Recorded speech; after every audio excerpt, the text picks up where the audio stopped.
নমস্কার। আজকে আমরা দশহরা নিয়ে আলোচনা করব।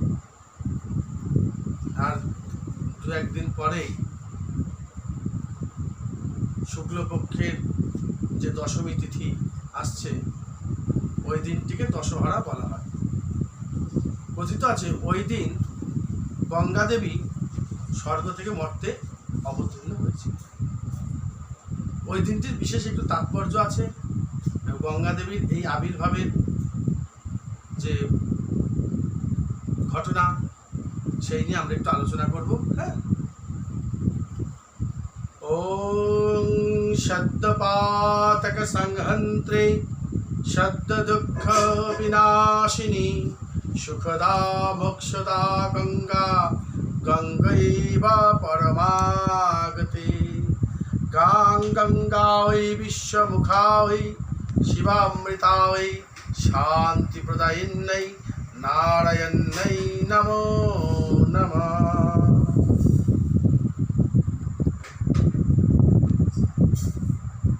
শাস্ত্রে কথিত আছে শুক্লপক্ষস্য দশমী জ্যৈষ্ঠ মাসি দ্বিজোত্তমা হরতে দশ পাপানি তস্মাৎ দশহরা স্মৃতা। ব্রহ্মবৈবর্ত পুরাণে এই কথাটি আছে। শুক্লপক্ষস্য দশমী অর্থাৎ শুক্লপক্ষের দশমী, জ্যৈষ্ঠ মাসি দ্বিজোত্তমা জ্যৈষ্ঠ মাসে, হরতে দশ পাপানি এই দিন এই তিথিতে গঙ্গা স্নান করলে 10 রকম পাপ কেটে যায়। তস্মাৎ দশহরা স্মৃতা, তাই এই দিনটিকে দশহরা বলা হয়। এই দিন গঙ্গা দেবীর পূজা বিভিন্ন জায়গায় হয়ে থাকে। গঙ্গার ঘাটে গঙ্গা দেবীর পূজা হয়। তাছাড়াও বিভিন্ন গঙ্গা দেবীর মন্দির আছে, সেখানে মূর্তিতেও গঙ্গা দেবীর পূজা হয়। এবং গঙ্গা দেবীর ছবিতে বা ঘটেও আমরা বাড়িতে তার এদিন পূজা করতে পারি এবং স্নান করতে পারি। আমরা সবসময় যে গঙ্গা স্নান করলেই আমাদের পাপ মুক্ত হবে তা কিন্তু নয়। কারণ সবসময় সর্বদাই গঙ্গা দেবী গঙ্গাতে অবস্থান করেন না। বিশেষ বিশেষ কিছু তিথি, কিছু মুহূর্ত, সেই সমস্ত বিশেষ বিশেষ তিথি মুহূর্তে গঙ্গা স্নান করতে হয়। যেমন চন্দ্রগ্রহণকালে, সূর্যগ্রহণকালে, সংক্রান্তিতে, এরকম আরও অনেক তিথি আছে। সেই দিনগুলোতে গঙ্গা স্নান করলে বিশেষ বিশেষ ফল প্রাপ্তি হয়ে থাকে। বোঝা গেল? এই দিন আরেকটি শ্লোক ব্রহ্মবৈবর্ত পুরাণে বলছে, জ্যৈষ্ঠ মাসি শীতে পক্ষে দশম্যাং হস্তাযোগত দশ জন্ম বহা গঙ্গা দশ পাপ হরস্মিতা। অর্থাৎ জ্যৈষ্ঠ মাসের শীতে পক্ষে অর্থাৎ শুক্লপক্ষে দশম্যাং হস্তাযোগত, দশমী তিথি যদি হস্তা নক্ষত্র তার সঙ্গে যুক্ত হয়, এই বছর আছে, এই বছর দশমী তিথি হস্তা নক্ষত্রের সঙ্গে যুক্ত আছে। দশ জন্মা বহা পাপ গঙ্গা দশ পাপ হরস্মিতা, অর্থাৎ 10 জন্মের বিভিন্ন পাপ গঙ্গা স্নানের দ্বারা কেটে যায়। 10বিধ পাপ এখানে বলা হচ্ছে। এটাও একটা কিছু বিষয় আছে, 10বিধ পাপ। 10বিধ পাপ কীভাবে হয় সেটিও শ্লোক আছে, আমি সেটি পরে বলছি। কায়িক, মানসিক, বাচিক, 3 ভাবে আমরা 10 রকমের পাপ করে থাকি। এখন কথা হচ্ছে, আমি একটু ওই গঙ্গা বিষয়ে আগে বলে নিই, তারপরে আমি বলবো 10বিধ পাপ বা দশহরা কেন নাম হলো, 10বিধ পাপ কি কি। তা পুরাকালে একদিন দেবর্ষি নারদ তিনি রাস্তা দিয়ে যাচ্ছিলেন। এই সময় হঠাৎ তিনি দেখতে পেলেন যে পথের ধারে 8 জন পুরুষ আর 8 জন নারী বিকলাঙ্গ অবস্থায় পড়ে আছে। 8 জন পুরুষ আর 8 জন নারী। তারা বিকলাঙ্গ মানে এঁকে বেঁকে গেছে, হাত পা বেঁকে গেছে, কথা এড়িয়ে গেছে, মুখ চোখ বেঁকে গেছে, হ্যাঁ, মানে তারা খুব কষ্ট পাচ্ছে, কাতরাচ্ছে। তো দেবর্ষি নারদ তাদের কাছে এগিয়ে গিয়ে বলছেন যে আপনারা কারা, আর আপনাদের এই দুর্দশার কারণ কি, এরকম হবে, আমি কি হয়েছে আপনাদের? তখন সেই 8 জন পুরুষ আর নারী বলছেন যে আমরা হচ্ছি রাগ আর অষ্টরাগিনী। অষ্টরাগ আর অষ্টরাগিনী। অষ্টরাগ আর অষ্টরাগিনী কিরকম? এই যে আমাদের 24 ঘন্টার দিন হয়, একে আমরা অষ্টপ্রহর বলি। কিভাবে? 3 ঘন্টা করে করে এক একটি প্রহর হয়। সূর্যোদয় থেকে 3 ঘন্টা একটি প্রহর, তারপরে আবার 3 ঘন্টা আরেকটি প্রহর, তারপরে আবার 3 ঘন্টা আরেকটি প্রহর। এইভাবে দিবাভাগে 4টি প্রহর, রাত্রি ভাগে 4টি প্রহর, এইরকমই হয়। এবার এর মধ্যে কিছুটা এদিক ওদিক হয়ে থাকে সূর্যোদয়ের উপরে তারতম্য করি। 3 ঘন্টা করে আমরা প্রহর বিবেচনা করি। তো এই প্রহরগুলিতে যে গান বাজনা কীর্তন ইত্যাদি হয়, সেগুলিতে বিশেষ বিশেষ সুর আছে, বিশেষ বিশেষ রাগ রাগিনী আছে। ভোরবেলায় রাগ ঘোড়াই হচ্ছে, আশাবরী আছে, মেঘমল্লার, বিভিন্ন রকমের রাগের আমরা নাম শুনেছি। এই যে রাগ রাগিনীগুলো, এদের নিয়ম হচ্ছে এদেরকে যখন তখন আলাপ করতে নেই, অর্থাৎ গাইতে নেই। রাগ এবং রাগের স্ত্রী অর্থাৎ রাগের সঙ্গী, তার নাম রাগিনী, রাগ রাগিনী। এদেরকে যথাযথ সময়ে যথাযথ সুরে আলাপ করতে হয়। অর্থাৎ সকালের সুর আর সন্ধ্যার সুর এক হবে না, মাঝরাতের সুর আর দুপুরবেলাকার সুর এক হবে না, সুরগুলো পাল্টে যাবে। এই যে অষ্টম প্রহর হয়, এই অষ্টম প্রহরের কীর্তন হচ্ছে, তার মধ্যে 3 ঘন্টা পর পর এদের কিন্তু সুর পাল্টাতে হবে, সে একই সুরে সারাদিন গান হবে না। এটা হচ্ছে নিয়ম। আর ভালো লাগবে না, সময়ের সঙ্গে প্রহরের সঙ্গে রাগের সঙ্গে একটা বিশেষ মিল আছে। সব রকম সুর যখন তখন ভালো লাগবে না। তাই রাগ রাগিনী হচ্ছে সেই সুরের অধিষ্ঠাত্রী। এখন নারদ ঋষি বলছেন, ও আচ্ছা আচ্ছা, আপনারা রাগ রাগিনী, তা আপনাদের এইরকম হলো কেন? তখন রাগ রাগিনীরা উত্তর দিচ্ছেন, দেবর্ষি নারদ, আপনার জন্যে আমাদের এই অবস্থা হয়েছে। কেননা আপনি আপনার বীণা বাজিয়ে গান করার সময় কখনো আপনি প্রহরের হিসাব করেন না। সময় যখন তখন আপনি যে কোনো সময় যে কোনো রাগ রাগিনীর গান আপনি শুরু করে দেন, যার ফলে আমরা বিলুপ্ত হতে চলেছি। আমাদের অবস্থা খুব করুণ হয়ে গেছে, আমরা বিকলাঙ্গ হয়ে যাচ্ছি, এবং হয়তো ভবিষ্যতে এই জগতে আর সুর থাকবে না, সব বেসুরও হয়ে যাবে, রাগ রাগিনী হয়তো আর থাকবে। দেবর্ষি নারদ খুব চিন্তিত হয়ে গেলেন এবং গেলে এত বড় একটা ভুল কাজ আমার দ্বারা হচ্ছে। তখন তিনি বললেন যে আচ্ছা আচ্ছা, বুঝতে পেরেছি, কিন্তু ব্যাপার হচ্ছে তাহলে এই ভুল যে তাকে সারানোর কি কোনো ব্যবস্থা নেই? আপনাদেরকে সুস্থ করে তোলার কি কোনো ব্যবস্থা নেই? তখন রাগ রাগিনী বলছেন, হ্যাঁ অবশ্যই ব্যবস্থা আছে, যদি আপনি সেটা করেন তাহলে আমরা হয়তো বেঁচে যাব। বলুন কি করতে হবে? না, মহাদেবকে বলুন, দেবাদিদেব মহাদেব শঙ্কর, তিনি অষ্টম প্রহর রাগ রাগিনীর আলাপ করতে করুন, আর আমরা সেই সুর শুনে শুনে আগের জায়গায় আবার ফিরে আসব। মহাদেব গান করবেন, আর সেই গানের যে সুর তিনি যে পরপর মিলিয়ে মিলিয়ে করবেন, সেই হিসাবে আমরাও শুনতে শুনতে সুস্থ হয়ে যাব। দেবর্ষি নারদ বললেন, অবশ্যই আমি এই ব্যবস্থা করছি। তিনি তখন মহাদেবের কাছে গিয়ে সব কথা জানালেন এবং বললেন যে আপনি দয়া করে এদেরকে সুস্থ করার ব্যবস্থা করুন। মহাদেব বলছেন, দেখো একটি ব্যাপার আছে, আপনি করুন বললেই তো আর করা যায় না, আমাকে তো একটা আসর দিতে হবে। একটি আসর, সুন্দর একটি আসর না হলে আমি সেখানে কিভাবে গান রাগ রাগিনীর আলাপ করব?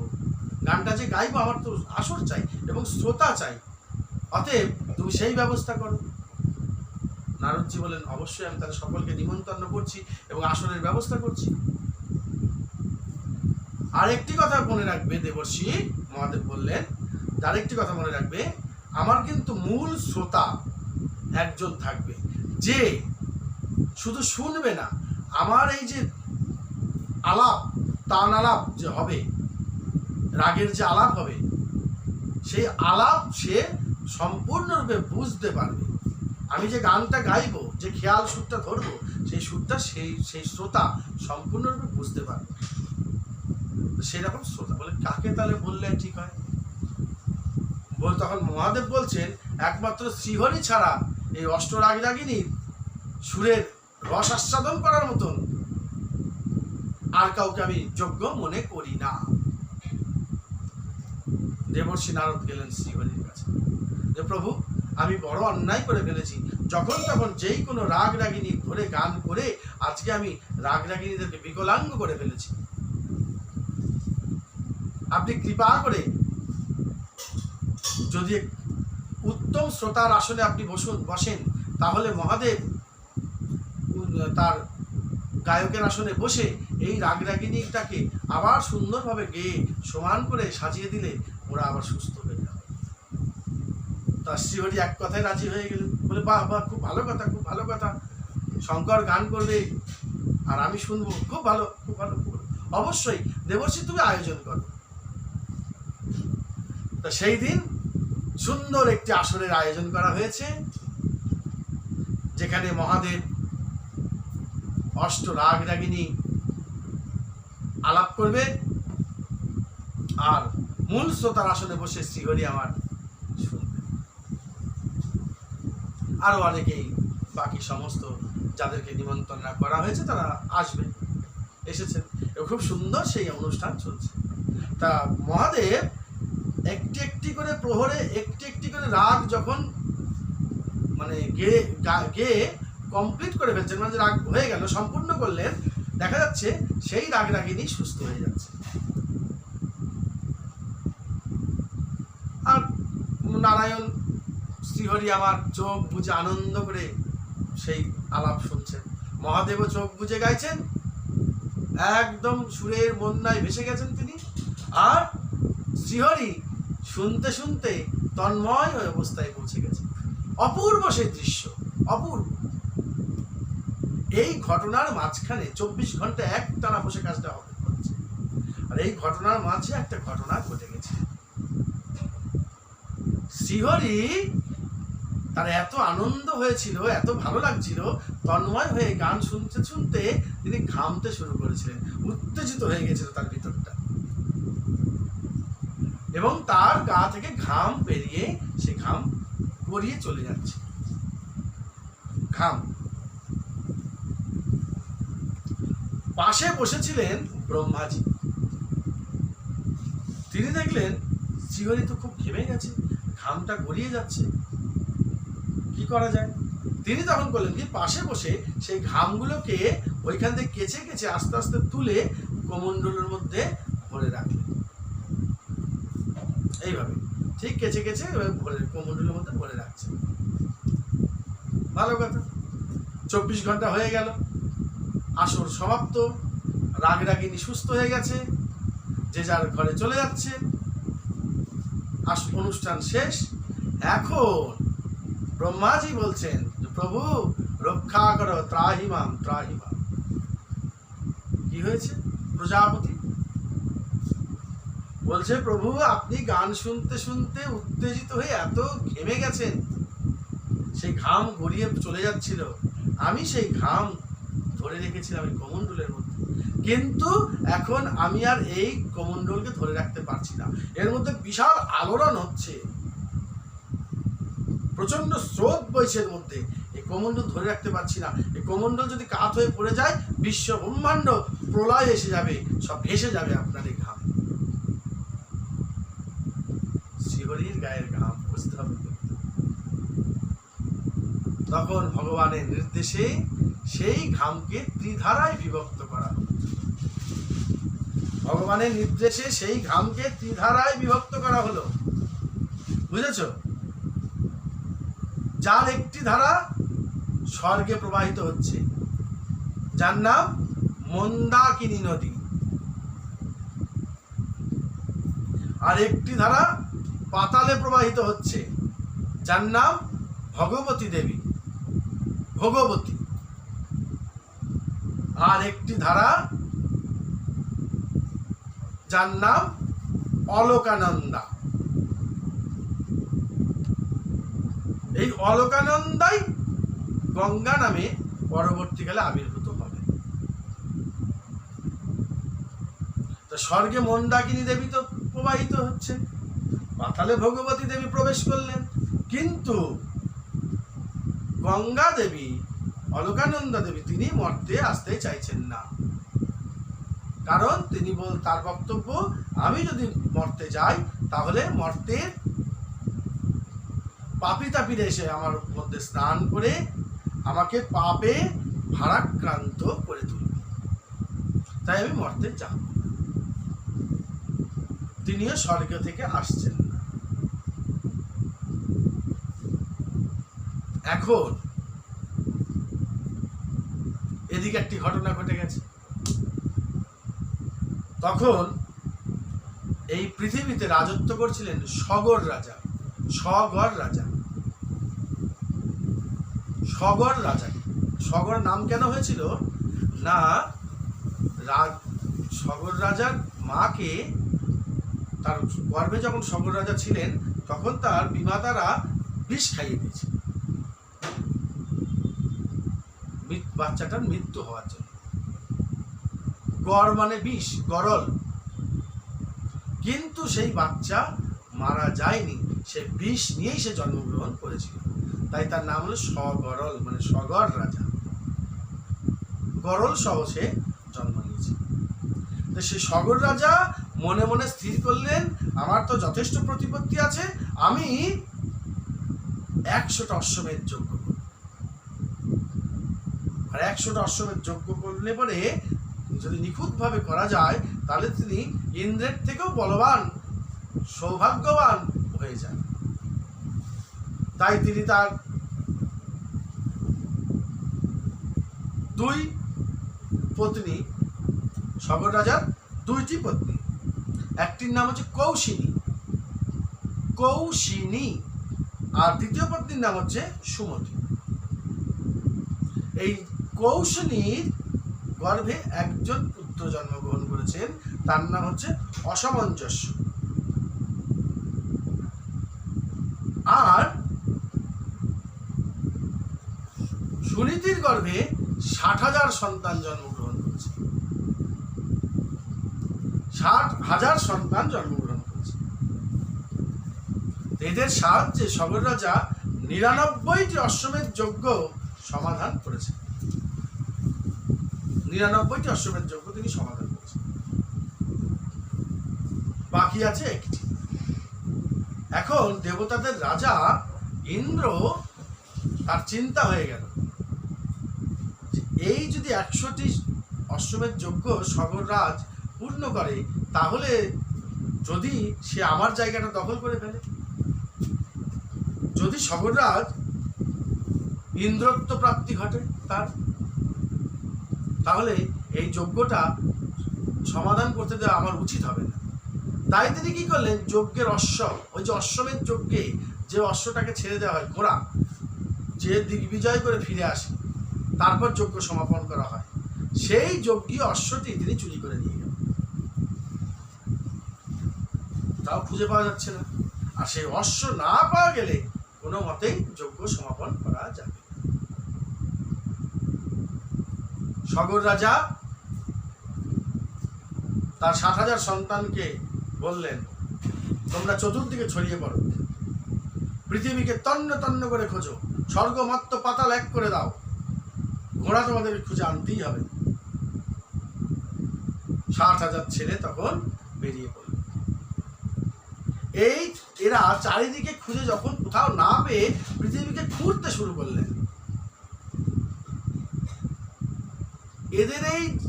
এরা খনন করেছিল বলেই সগর রাজার ছেলেরা পৃথিবীকে খনন করে যে খাতের সৃষ্টি করেছিল, সেই খাতের নাম হলো সাগর।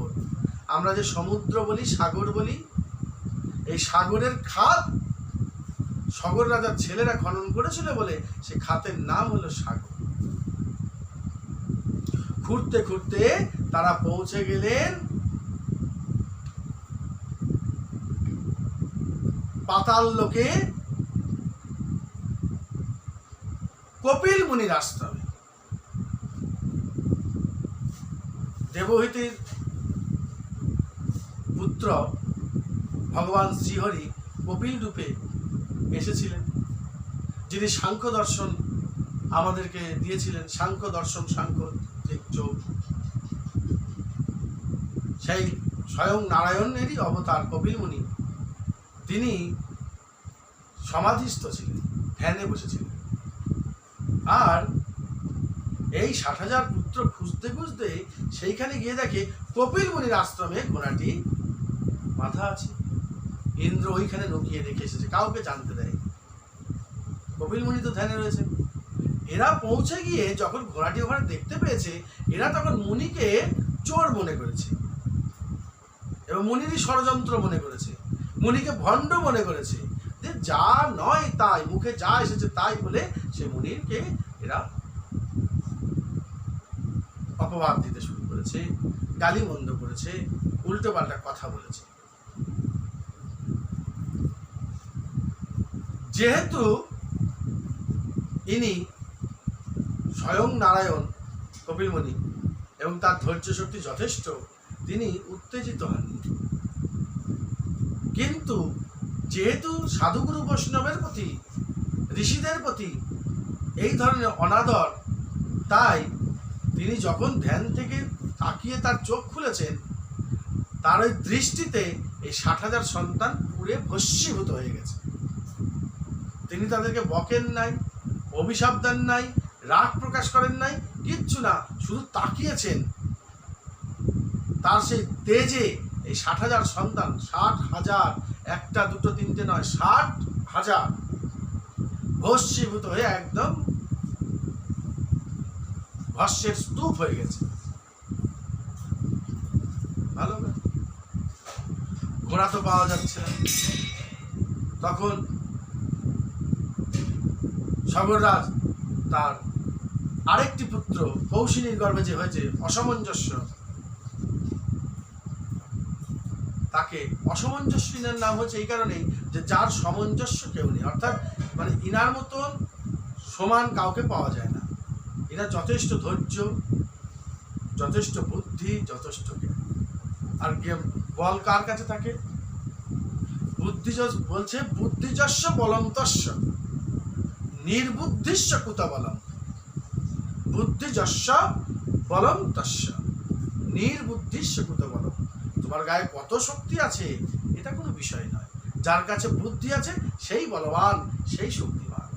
সাধারণ ব্যাপার। এই পৃথিবীতে আমরা দেখছি তো হাতির কত শক্তি, কিন্তু পৃথিবীতে রাজত্ব করছে মানুষ, তাই না? কেন? তারা বুদ্ধিটা খাটাতে পারছে না। তাই অসামঞ্জস্যের এত সুন্দর বুদ্ধি জ্ঞান তিনি খুঁজতে খুঁজতে যখন কপিল মুনির আশ্রমে গিয়ে দেখলেন ঘোড়াটি বাঁধা আছে আর সেখানে অনেক ভস্মের স্তূপ, তার তখন বুঝতে কিছু বাকি থাকলো না। তখন কপিল মুনি ধ্যান করছেন, তিনি তার সামনে বসে আকুতি মিনতি করে প্রার্থনা করে কপিল মুনিকে তার ধ্যান ভাঙালেন। কপিল মুনি তাকালে বললেন, কে তুমি? তখন তিনি সব আত্মবৃত্তান্ত সব বললেন। যেরকম আমার পিতার নাম সগর, তিনি 100টি অশ্বমেধ যজ্ঞ করবেন বলে মনস্থির করেছেন। 99টি যজ্ঞ তিনি সুন্দরভাবে সমাপন করেছেন, আর একটি বাকি আছে। এই অবস্থায় কোনোভাবে সেই যজ্ঞীয় অশ্বটা খুঁজে পাওয়া যাচ্ছিল না। খুঁজতে খুঁজতে আপনার আশ্রমে সেটিকে পাওয়া গেছে। জানি না এখানে কে রেখে গেল বা কিভাবে কি হয়েছে বুঝতে পারছি না। আর আমার পুরো ভাইয়েরা, এরা যে এসেছিল এখানে, এরা মনে হয় আপনার সাথে কোনো খারাপ ব্যবহার বা কিছু করাতে আজকে এরা ভস্মীভূত হয়েছে। তখন কপিল মুনি বললেন যে হ্যাঁ, তুমি ঠিকই বলেছো, তুমি ঠিকই অনুমান করেছো, তবে ঘোড়াটি এখানে কে রাখলো? আচ্ছা, আমি দেখছি। তখন ধ্যানে বুঝতে পারলেন যে এটি দেবরাজ ইন্দ্র রেখেছেন। তখন কপিলমুনি বললেন, তুমি ঘোড়া নিয়ে যাও এবং তোমার পিতাকে বলো অশ্বমেধ যজ্ঞ সমাপ্ত করতে। অসামঞ্জস্য বললেন যে হ্যাঁ, অবশ্যই আমি সেই কাজ করব, আর আপনি যদি দয়া করে এই আমার যে পূর্বপুরুষ এরা তার কর্মফল অনুসারে এইখানে যে মারা গেছে, এদের কি গতি হয়েছে বা কি গতি হবে সেই সম্বন্ধে যদি আমাকে একটু বলেন।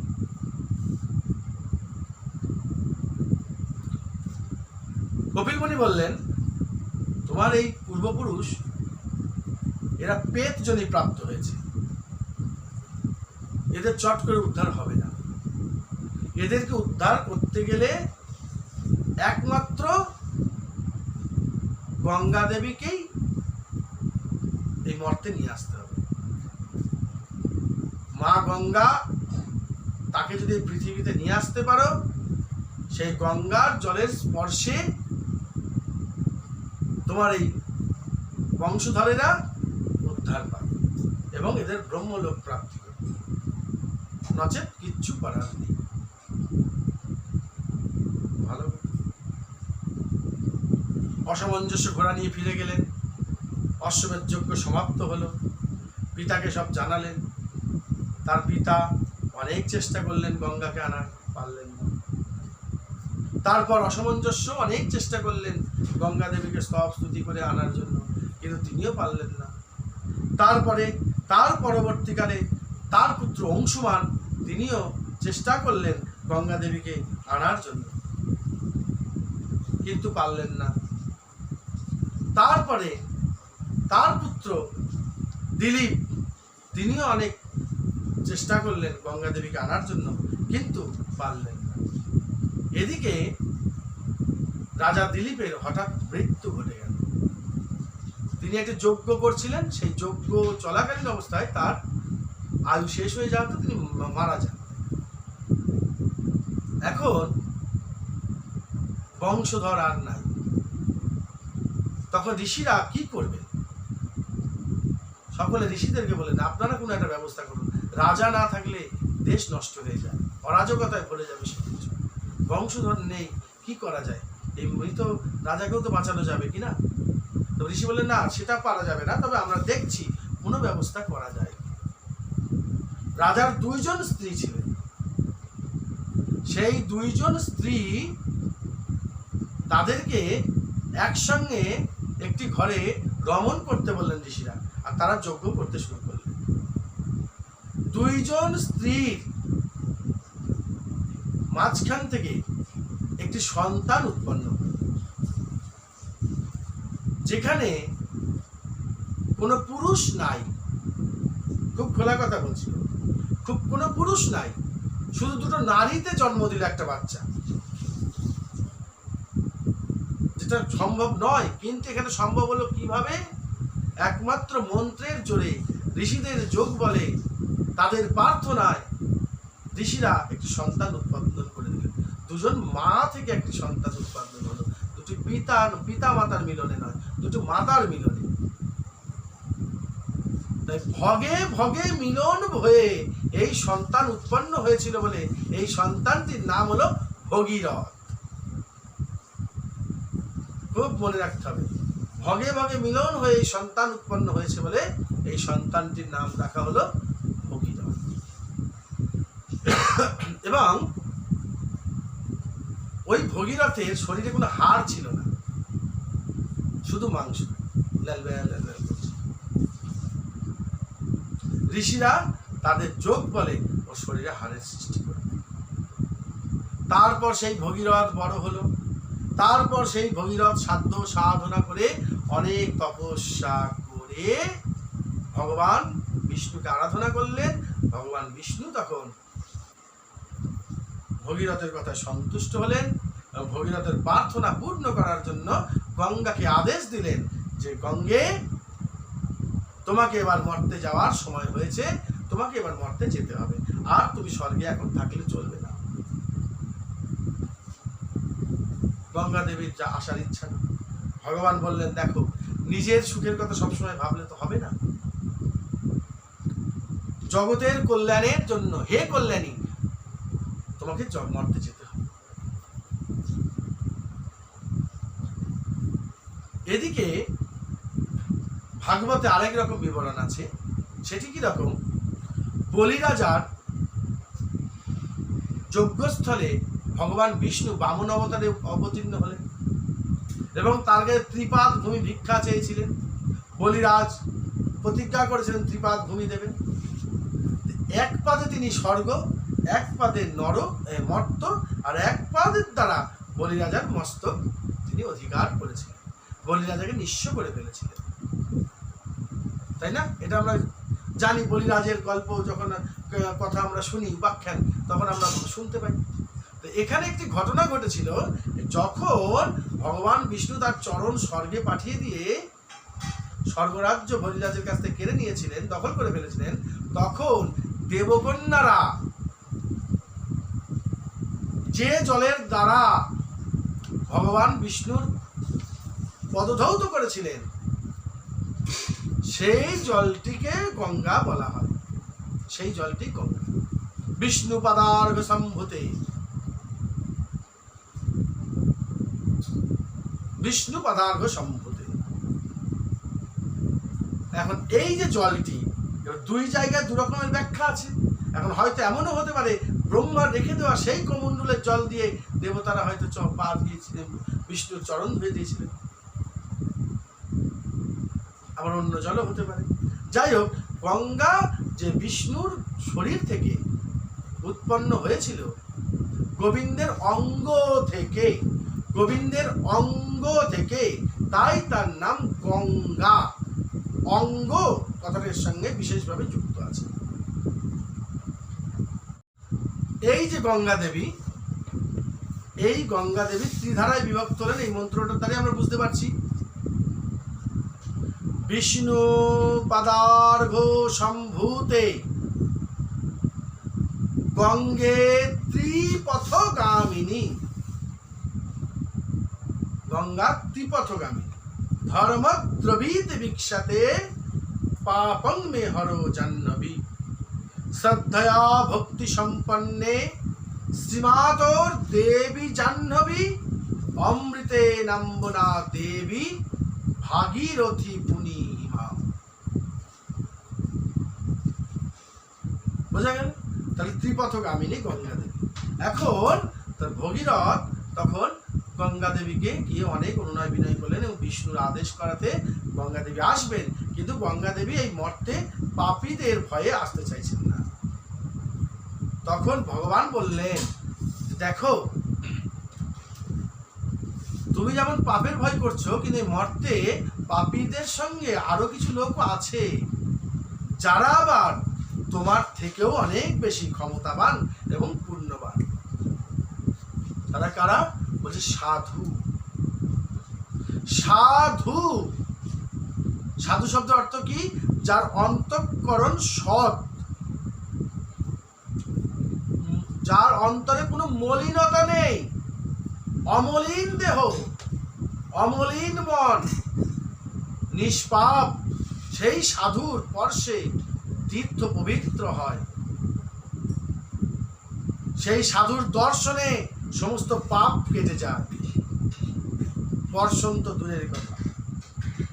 সেই সাধু যখন গঙ্গা তোমার জলে স্নান করবে, তোমার জলে অবগাহন করবে, বা তোমার জলে পাদস্পর্শ করবে, সাধুর পদধূলিতে তোমার সমস্ত পাপ দূরীভূত হয়ে যাবে। মা গঙ্গা আশ্বস্ত হলেন। তিনি তখন মর্তে আসার জন্য সম্মত হলেন যে ঠিক আছে, মর্তে যাও।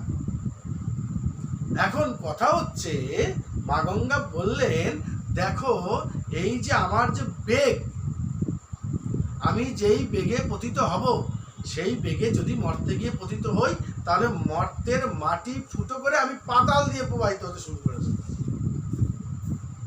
মর্তের উপরে আমাকে ধরার মতন এই বেগের ক্ষমতা মর্তের মাটির নেই। তা আমি যখন পতিত হব, আমাকে ধরার একটা ব্যবস্থা করো।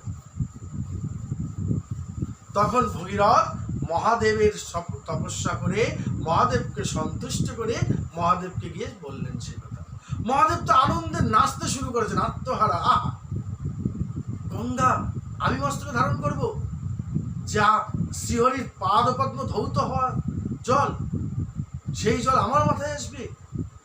উনি খুব আনন্দিত, উনি বলে আমি ধারণ করবো সেই জল। মহাদেব করলেন কি তার জটা বিস্তার করে দিলেন, সেই জটার উপরে গঙ্গা এসে পড়লেন। মহাদেব গঙ্গার সমস্ত জলকে তার জটায় বের করে আটকে রাখলেন মাথার। তারপর খুব সামান্য ছিদ্র পথে আস্তে আস্তে গঙ্গাকে তিনি ছাড়লেন হিমালয় পর্বতে। গঙ্গোত্রী হিমবাহ গোমুখ, গঙ্গোত্রী হিমবাহের গোমুখ থেকে, গঙ্গা গোমুখ বলা হয় কেন, ওই জায়গাটা গরুর মুখের মতো, যেন মনে হচ্ছে গরুর মুখ থেকে জলটা বেরোচ্ছে। গোমুখ, সে গোমুখ পর্বতের গঙ্গোত্রী হিমবাহ থেকে প্রবাহিত হতে লাগলেন গঙ্গাতে। এই সামান্য করে মহাদেব ছাড়লেন, তাতেই দেখেছেন তো গঙ্গার কত বেগ, কত ক্ষমতা। এখন গঙ্গা দেবী আসছেন, আর ভগীরথ তার সামনে দিয়ে শাঁখ বাজাতে বাজাতে যাচ্ছেন। গঙ্গা দেবী বলেছেন যে আমি তো জানবো না কোন দিকে আমাকে যেতে হবে, তুমি শাঁখ বাজে আগে আগে চলে, আমি তোমার পিছন পিছন যাচ্ছি। তো গঙ্গা দেবী আস্তে আস্তে আস্তে আস্তে আস্তে আস্তে আস্তে আস্তে মুর্শিদাবাদ জেলা, বর্তমান জেলা মুর্শিদাবাদ জেলা ধুলিয়ান, সেইখানে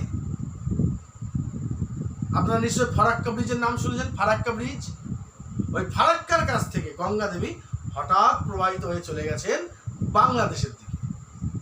একজন ছদ্মবেশী ভগীরথ সেজে গঙ্গা দেবীকে নিয়ে বাংলাদেশের দিকে চলে গেছে। গঙ্গা চলে গেছেন ওদিকে। ভগীরথ খানিক দূর এগিয়ে গিয়ে দেখছে কি ব্যাপার, জলের তো কোনো শব্দ পাচ্ছি না, কল কল কল কল করে যে মা গঙ্গা ছুটে আসতে সেই শব্দ পাচ্ছি না। তিনি আবার ফিরে গেলেন, দেখছেন যে গঙ্গা অন্যদিকে প্রবাহিত হয়েছে। ওদিক দিয়ে প্রবাহিত হলে তো ভগীরথের বংশধররা উদ্ধার পাবেন না। তাই তিনি করলেন কি, আবার মা গঙ্গাকে গিয়ে অনুরোধ করে বলেন, মা তুমি ভুল পথে এসছো, তোমাকে ভুল পথে চালিত করা হয়েছে, তুমি এদিক দিয়ে তো নয়, তোমাকে ওইখান দিয়ে আবার যেতে হবে। গঙ্গা দেবী দেখলেন এই জল স্রোতটা ফিরে আসবে না, এই খাত হয়ে গেছে। তাই তিনি বলে ঠিক আছে, এই জলস্রোত যাচ্ছে যাক, এই ফরাক্কা থেকে এই যে জলস্রোত বর্তমান যেটা বাংলাদেশের দিকে গেছে, বলে এই জলকে আমি অভিশপ্ত জল করে দিলাম, এই জলে পূজা পাঠ হবে না। তাই পদ্মার জলে কোনো কাজ হয় না, কিন্তু বিশাল স্রোত, অনেক বড় পদ্মা নদী। আবার ফারাক্কা থেকে গঙ্গা দেবী এদিকে প্রবাহিত হতে থাকে। ফারাক্কা ব্রিজে গেলে দেখবেন ওই পদ্মার উপরে 108খানা গেট আছে। গঙ্গার জলরাশিকে ধরে রাখার জন্য, কন্ট্রোল করার জন্য 108খানা গেট করা হয়েছে। আর যেই গঙ্গা, যেটা ভাগীরথী আমরা এদিকে নিয়ে আসছি, যেটা নদীয়ার উপর দিয়ে হাওড়া হুগলি হয়ে এগিয়ে যাচ্ছে, এইটির উপরে 9খানা গেট আছে, 9টা গেট আছে। তাহলে বুঝতে পারছেন পদ্মার অনেক বড় স্রোতটা ওদিকে চলে গেছে, এদিকে অনেক কম স্রোতের,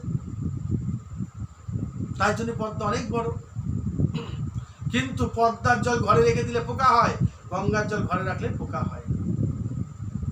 আর ভৌগোলিক ম্যাপ অনুসারে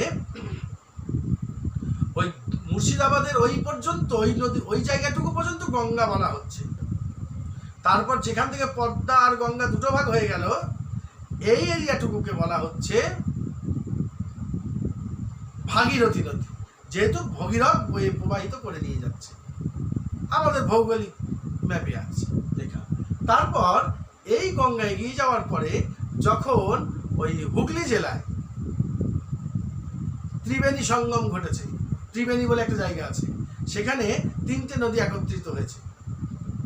ওইখান থেকে ওইদিকে হাওড়ার মধ্যে যখন গঙ্গা প্রবাহিত হচ্ছে, ওইটুকুর নাম রাখা হয়েছে হুগলি নদী। একই গঙ্গা, মুর্শিদাবাদ পর্যন্ত গঙ্গা বলা হচ্ছে, এটুকুকে ভাগীরথী বলা হচ্ছে, আবার হুগলি থেকে ওইটুকুকে হুগলি নদী বলা হচ্ছে। যাই হোক, আমাদের এই প্রশ্নে যাওয়ার দরকার নেই। আমরা জানলাম আমাদের গঙ্গাকে নিয়ে ভগীরথ এগিয়ে চললেন। তিনি নিয়ে গেলেন কোথায়? কপিল মুনির আশ্রমে। সেইখানে গিয়ে যখন গঙ্গার জল ঢুকে পড়ল, সেই জলের সেই তাদের পূর্বপুরুষদের ভস্য এবং হার সেগুলো স্পর্শ পেয়ে সকলে একদম বিষ্ণু মূর্তির মতো সুন্দর রূপ ধারণ করে করে রথে করে সব উদ্ধার পেয়ে চলে গেলেন ব্রহ্মলোকে। ভগীরথকে আশীর্বাদ করে গেলেন, ধন্য ধন্য আমাদের বংশধর, কবে থেকে কত কাল ধরে আমরা পড়েছিলাম, তোমরা কত কষ্ট করে কত সাধনা করে আজকে আমরা তোমাদের পূর্বপুরুষদেরকে উদ্ধার করেছো। প্রত্যেকটা মানুষ বংশ কেন চায় যে যদি বা আমাদের কোনো ভুল ত্রুটি থেকে থাকে জীবনে, আমার বংশধররা যেন আমাদেরকে ঊর্ধ্বগতির দিকে একটু ঠেলে দেওয়ার চেষ্টা করে, আমাদের ভালোর জন্য যেন কিছু করে। আর আমরা এখন এমন হয়ে গেছি, আমরা ভবিষ্যৎ নিয়ে প্রচণ্ড চিন্তা করি, কিন্তু আমরা অতীতটাকে ভাবার চেষ্টা করি। বাবা মরে গেছে মুছে দিলাম, মা মরে গেছে মুছে দিলাম, কে ঠাকুরদাদার বাবা নাম জানি না, দুনিয়ার কত রকমের নাম খবর রাখি, কত ফিল্ম স্টার, কত লোকের ভালো ভালো লোকেদের একদম বংশ পরিচয় আমরা বলে দেবো, নিজের বংশের পরিচয় আমরা ঠিক মতন জানি না। এটা খুব দুঃখ। যাই হোক, এর মাঝে আর একটা ঘটনা ঘটেছে, সেটি হচ্ছে গঙ্গাদেবী প্রবাহিত হয়ে যখন আসছিলেন তখন জন্যুমণির আশ্রমের দিক দিয়ে আসার সময় মুনির আশ্রম জলে প্লাবিত করে দিয়েছিলেন, আশ্রম ভেসে গেছিল জলে। দেখেন মুনি ঋষিদের কত ক্ষমতা। তিনি কি করলেন, আহ্নিক করতে বসেছিলেন, সঙ্গে সঙ্গে হাত বাড়িয়ে গঙ্গাকে এইভাবে তুলে নিয়ে গন্ডুসে পান করে ফেললেন। ব্যাস, এই যে এত বড় গঙ্গা, মুনি ঋষি গন্ডুসে গঙ্গা নেই। তখন ভগীরথ দেখছেন পিছনে গঙ্গা নেই, আবার ছুটে গেছে, গিয়ে দেখছেন এই ঘটনা, মুনির আশ্রম ভেঙে গেছে, সব ভেসে গেছে। তারপরে গঙ্গা এগোতে পারেনি, ওইখানে মুনি ঋষি পান করে নিয়ে বসে আছে। ভগীরথ গিয়ে তাকে অনুনয় বিনয় করে বললেন যে ঋষিবর, আমাকে উদ্ধার করলে কি হলো? আমরা যে কোটি কোটি বছর ধরে তপস্যা করে, কতদিন ধরে সাধনা করে আমি সেই গঙ্গাকে নিয়ে এসেছি জগৎবাসীর উদ্ধারের জন্য, মঙ্গলের জন্য, আমার বংশধরদের উদ্ধারের জন্য। হ্যাঁ, কিভাবে আপনি কৃপা করুন, যেভাবে হোক আমাকে একটু সাহায্য করুন। জন্যমণি পড়ে গেলেন চিন্তায়। তাই তো বলি, কি করি, আমি হট করে পান করে ফেললাম, এখন বের করবো কি করে? মুখ দিয়ে যদি বের করা হয় তাহলে সেই জলটা উচ্ছিষ্ট জল হয়ে যাবে, বমি হয়ে যাবে। লিঙ্গ দিয়ে বেরোলে সেটা মূত্রে পরিণত হবে, মলদার দিয়ে বেরোলে সেটা বাহ্যে পরিণত হবে। নাকের পোটা, চোখের জল, কান, এইসব দিয়ে তো বের করা যায় না। 9টা দেহ নবদ্বারে পুরে দেহি, দেহের যে 9টা দ্বার দিয়ে তো বের করা যাবে না। কি করা যায়? কিছুক্ষণ চিন্তা করে জন্যমণি বললেন কি, তার সামনে যে কোষাকুষি ছিল, কোষাকুষির কুশিটা তুলে নিয়ে নিজের উরুর মধ্যে এইভাবে উরুর মধ্যে বসিয়ে দিলেন, আর সেখান থেকে চিচির করে গঙ্গা বেরিয়ে চলে আসে। এসে মুনিকে আবার প্রণাম করছেন গঙ্গা, যে আমি প্লাবিত হয়ে যাওয়ার সময় আপনার আশ্রম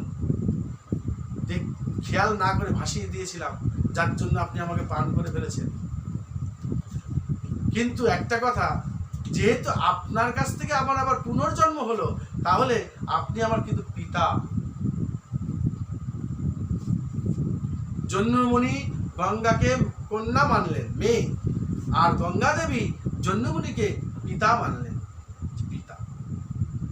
তাই গঙ্গার আরেকটি নাম হচ্ছে জাহ্নবী।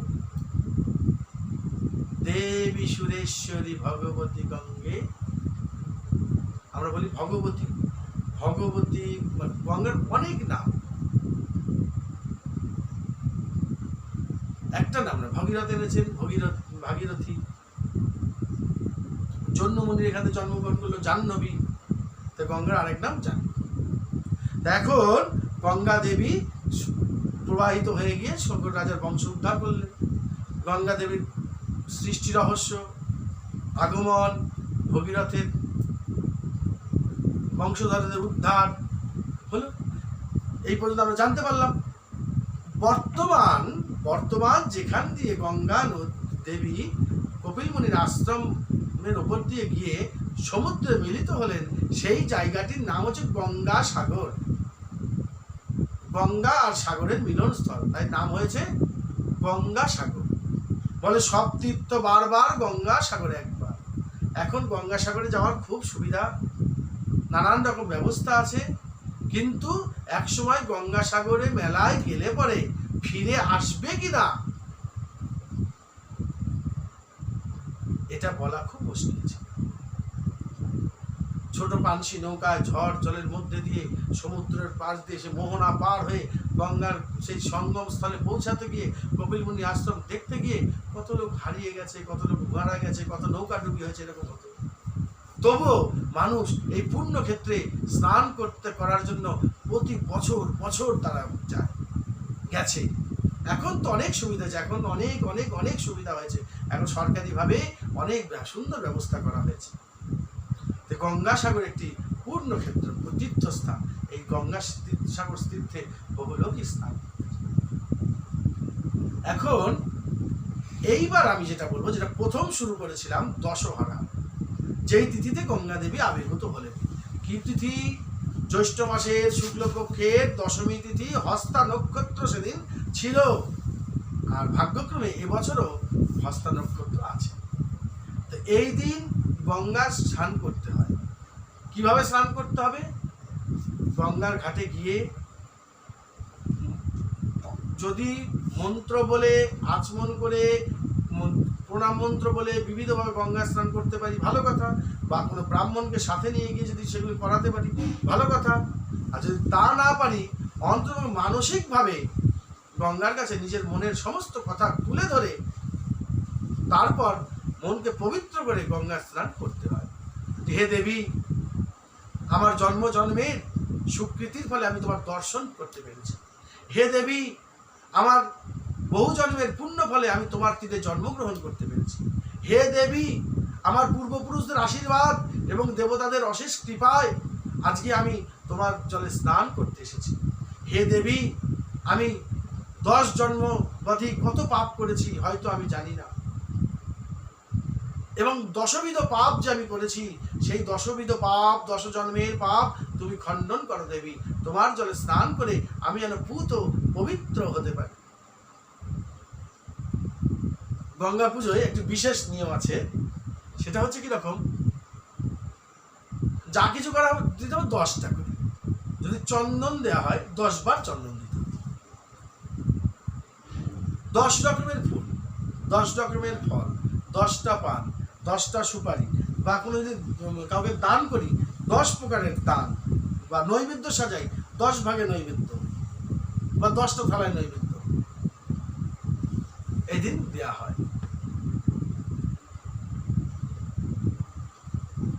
তাহলে এইবার আমরা আলোচনা করব ওই যে বললাম দশহরা, 10বিধ পাপ খণ্ডন করে, সেইটা আলোচনা করব। দশহরা কেন নাম হয়েছে? অদত্তাম নামুপাদানং হিংসা চৈব বিধানতা পরদারক সেবা চ কায়িকাং ত্রিবিধং স্মিতা। দেহগতভাবে আমরা 3টে পাপ করে থাকি। সে 3টে পাপ কি কি? 1 নম্বর হচ্ছে হিংসা করি। হিংসা শব্দের অর্থ কোনো কিছুকে বধ করা বা মেরে ফেলা, হত্যা করা, তাই না? হিংসা হত্যা। আরেক প্রকারের হিংসা হত্যা আছে। হত্যা শুধু মারলেই হত্যা হয় না, কাউকে অতিরিক্ত জ্বালালে, কষ্ট দিলে, দুঃখ দিলে, মানে আমার জ্বালায় সে খুব অতিষ্ঠ হয়ে যাচ্ছে, আমি তাকে প্রচন্ড কষ্ট দিচ্ছি, এটাও একটা হত্যার পর্যায়ে পড়ে। এটা হলো কায়িক এক প্রকার হচ্ছে হিংসা। দ্বিতীয়ত হচ্ছে দেহ দিয়ে আরেকটি পাপ হয়, সেটা হচ্ছে চুরি করা, কারো জিনিস চুরি করে নিয়ে আসা, এটি একটি পাপ। 10 জন্মে এই পাপ শোধ হয় না। তৃতীয়ত হচ্ছে ব্যভিচারিতা, অর্থাৎ অসম্মত পরদারের সঙ্গে মিলন হওয়া, অর্থাৎ বৈধ নয়, অবৈধভাবে কোনো নারীর সাথে মেলামেশা করলে যে পাপ হয় তাকে সেটির নাম হচ্ছে ব্যভিচারিতা। তাই শাস্ত্র বলছে পরদারপ সেবয়া। তাহলে ত্রিবিধ কায়িক পাপ আমরা বুঝতে পারলাম, হিংসা করা, চুরি করা, পরদার গ্রহণ করা। তাহলে আরেকবার মন্ত্রটা বলি, অদত্তা নামুপাদানং হিংসা চৈব বিধানতা পরদারপ সেবয়া চ কায়িকং ত্রিবিধং স্মৃতম। দ্বিতীয়, পারুষ্য মন্নিতং চৈব পশুন্নং চাপি সর্বশ অসম্বন্ধ প্রলাপশ্চ বাংময় শেখ চতুর্বিধম। বাক্যের দ্বারা 4 রকমের পাপ আমরা করি, কায়িক, বাচিক, মানসিক। কায়িক হলো 3 প্রকার, বাচিক বাক্যের দ্বারা আমরা 4 রকমের পাপ করে থাকি। সেটা কি রকম? এক হচ্ছে মিথ্যা কথা বলা, কখনোই মিথ্যা কথা বলতে নেই।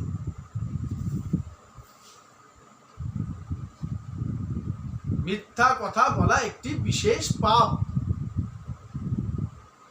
মিথ্যা কথা বলাটি একটি বিশেষ পাপ, দশবিধ পাপের মধ্যে পড়ছে। দ্বিতীয় দেখো, কঠোর বাক্য। শাস্ত্রে একটা কথা আছে, মা বদ অপ্রিয় সত্যম। এদিকে বলছে সত্য কথা বলতে, আবার বলছে যে কাউকে তার কোনো একটা বিষয় নিয়ে তার সামনে মানে কঠোরভাবে তাকে আঘাত করতে নেই, হার্ট করতে নেই কাউকে। কোনোভাবে তাকে যদি বোঝানো যায়, ধীরে সুস্থে বলা যায়, সেটা এমন কথা। কিন্তু দেখা গেল তাকে খুব আঘাত দিয়ে খুব কঠোর কথা বললাম, সেটা একটা পাপ, সে খুব কষ্ট পেল। সেই জন্য কাউকে কথা বলার সময় সাবধানে কথা বলতে হয়, যেন সে আঘাত না পায়, কঠোর বাক্যের দ্বারা যেন সে আঘাত না পায়। তাই বলছে মা বদ অপ্রিয় সত্যম, সংস্কৃত বলছে সত্য কথা তবুও বলতে না করছে, কেন? যেন সে আঘাত না পায়। যদি তাকে ধীরে সুস্থে বোঝানো যায়, বুঝিয়ে বলা, নির্জনে বলা, একান্তে বলা, আর সামনে গিয়ে 10-এর মাঝখানে আর কথা বলে তাকে অপমানিত করা, অপর্যস্ত করা, এটা একটি বিশেষ পাপ। তারপরে কি বলছে? প্রলাপ বকা। প্রলাপ বকাটা কিরকম? মানে সত্যর সঙ্গে মিথ্যাকে মিশিয়ে বেশি করে বলা। অর্থাৎ কেউ তোমাকে একটা কথা বলেছে যে এই জানো তো এই ব্যাপারটা এরকম হয়েছে, তুমি করলে কি সেই কথাটা নিয়ে আরেকজনের কাছে উল্টো পাল্টা করে বানিয়ে বললে, জানিস এরকম এরকম হয়েছে, এই ব্যাপার অনেক কিছু বলেছে, অমুক তমুক করে তাকে ফুলিয়ে দিল। এইটা একটি বিশেষ পাপ। যেরকম শুনেছো সেরকম বলো, আর নয় বলো না। সত্যের সঙ্গে অসত্যকে মিলন করিয়ে দিয়ে কোনো জায়গায় কোনো কথাকে চালান করা, কথা চলাচল করা, এটাও একটি বাচিক পাপের মধ্যে পড়ে। তার 3টে হলো। 4 নম্বর পাপ কি বলছে? লাঞ্ছনা করা, অর্থাৎ কাউকে গাল মন্দ করা, আজে বাজে কথা বলা, কাউকে রাগানো। অনেকে দেখা যায় রাস্তাঘাটে খ্যাপা পাগল দেখলে রাগায়, কি হিজড়েদের রাগায়, কি একটু মজা পায়, কাউকে খচিয়ে দিয়ে একটু মজা পায়। সে তো চলছে, সে উত্তম, সে রেগে যাচ্ছে, সে ইট তুলে মারতে যাচ্ছে, আর আমরা তাকে রাগাচ্ছি। সাধু সন্ন্যাসীদের পিছনে লেগে যায়, লাঞ্ছনা দেয়, বা কারো বদনাম রটায়। আদতেও সেই লোকটা এই পাপটা বা এই দোষটা করেনি, কিন্তু আমি মুখে বাচিকভাবে তার নামে বদনাম রটিয়ে দিলাম, চারিদিকে খুব বদনাম রটাতে থাকলাম। এটাও একটি বিশেষভাবে পাপ। তাহলে বাচিক পাপ 4 রকম হলো, কায়িক পাপ 3 রকম হলো। কত হলো? 4 আর 3 7। আর মানসিক পাপ আছে 3 প্রকার। দেখি শ্লোকে কি বলছে মানসিক পাপ। বলছে পরদ্রব্যে সভিধ্যানং মনসা নিষ্ঠ চিন্তনম বিতোথাভিনিবেশশ্চ ত্রিবিধং কর্ম নামসম। কি ধরনের 3টে পাপ মানসিক পাপ? বলছে কারো ক্ষতি করা, চিন্তা করা, কারো ক্ষতি হোক, ক্ষতি হোক, ক্ষতি হোক, ক্ষতি হোক, ক্ষতি হোক, ক্ষতি হোক, এই চিন্তা করলে ক্ষতি তোমার হবে, ক্ষতি তার হবে। তোমার চিন্তাতে তার কিছু হবে না, কারণ সে তার কর্মফল ভোগ করবে। ঈশ্বর তার জন্য যেটা নির্ধারণ করবে সেটাই হবে। তুমি চিন্তা করে তার কিছু ক্ষতি করতে পারবে না, কিন্তু তুমি যে তার অনিষ্ট চিন্তা করছো, ক্ষতির চিন্তা করছো, এর জন্য তোমার পাপ হচ্ছে। বুঝাতে পারলাম? বলছে কারো ক্ষতি চিন্তা করা। দ্বিতীয়টা কি হচ্ছে? মানসিক, মনে মনে পরের দ্রব্য দেখে লোভ হওয়া। পরের দ্রব্য দেখে, কারো গাড়ি বাড়ি জিনিসপত্র ধন দৌলত টাকা পয়সা দেখে লোভ ভিতরে ভিতরে চলছে। লোভে লালসায় ঈর্ষা ভিতরে চেপে বসেছে। মুখ দিয়ে প্রকাশ করছি না, দেহ দেহ কিছু করছি না, চুরিও করছি না, কিন্তু মনে মনে আমার খুব আফসোস হচ্ছে, তোলপাড় হচ্ছে, অনেক কিছু করে ফেলেছে, অনেক অনেক অনেক লোভ। ওই জিনিসটা আমার হতো, ওটা আমি পেতাম। এটাও একটা মানসিক পাপ। আর একটি পাপ আছে, সেটি হচ্ছে কি? নাস্তিকতা। অর্থাৎ ঈশ্বর নাই এই কথাটা মনের মধ্যে ভাবাও একটি দশবিধ পাপের মধ্যে একটি পাপ। সর্বদাই মনের মধ্যে একটা কথা জানতে হবে যে আমি মালিক নই, আমি কর্তা নই। একজন আছেন সুপার ন্যাচারাল পাওয়ার, যিনি এই বিশ্ব ব্রহ্মাণ্ডটাকে পরিচালনা করছেন এবং জগতের সমস্ত কর্মের সঙ্গে যিনি জড়িত। আজ আমি আছি, কাল আমি থাকবো না, জগৎ থেকে যাবে। কারোর জন্য জগতের কোনো কাজ কোনো সময় থেমে থাকে না। কেউ একজন আছেন যিনি সকলের চিন্তা করেন, সেই ঈশ্বর। শাস্ত্র যাকে বারবার স্মরণ করিয়ে দেয়। কিন্তু নাস্তিকতা এক ধরনের মানসিকতা, যেই মানসিকতাতে মানুষ কি করে, সামান্য কিছু হয়তো অর্থের লোভে কি কিছু সম্পত্তি পেয়ে কি একটু সুখ শান্তি পেয়ে সে মনে করে যে ওসব কিছু না, ওসব ভোগাস। আসলে সে বুঝতে পারে না জন্ম জন্মের হয়তো কোনো পুণ্য ফল থাকাতে আজকে আমি ভালো আছি, সুখে আছি, বা আমার ধন দৌলত বাড়ি গাড়ি আছে। এটা আমার কোনো জন্মের পূর্ণ ফল হতে পারে। সে মনে করে কি না না, এসব আমি নিজেই করেছি, আমি আমার কর্মের দ্বারা করেছি, ঈশ্বর টিশ্বর কিছু। এই ধরনের যে মানসিকতা, এই নাস্তিকতা, এটিও দশবিধ পাপের মধ্যে একটি পাপ। তাই বলছে এতানি দশ পাপানি প্রশমং জান্তু জাহ্নবী। এই যে জাহ্নবী, এতানি দশ পাপানি প্রশমং জান্তু জাহ্নবী স্নাতস্য মমতে দেবী জলয় বিষ্ণু পদোদ্ভবে। এই দশবিধ পাপ কাটানোর জন্য হে দেবী তোমার জলে আমি স্নান করছি। হে বিষ্ণু পাদোদ্ভব দেবী তোমার জলে আমি স্নান করছি। এই বলে স্নান করতে হবে। ঠিক আছে, আজকে এখানেই বিশ্রাম রাখি। অনেকক্ষণ বলা হলো, হয়তো অনেক ভুল ত্রুটিও হতে পারে।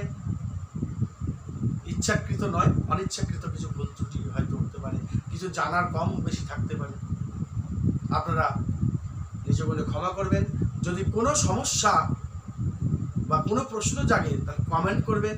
তাতে কি হবে, তাতে সেই জিনিসটাকে আমার জানার বা অনুসন্ধানের পথে একটু সুবিধা হবে। মা গঙ্গা দেবীকে স্মরণ করে আমি আজকে এই বক্তব্য রাখছি।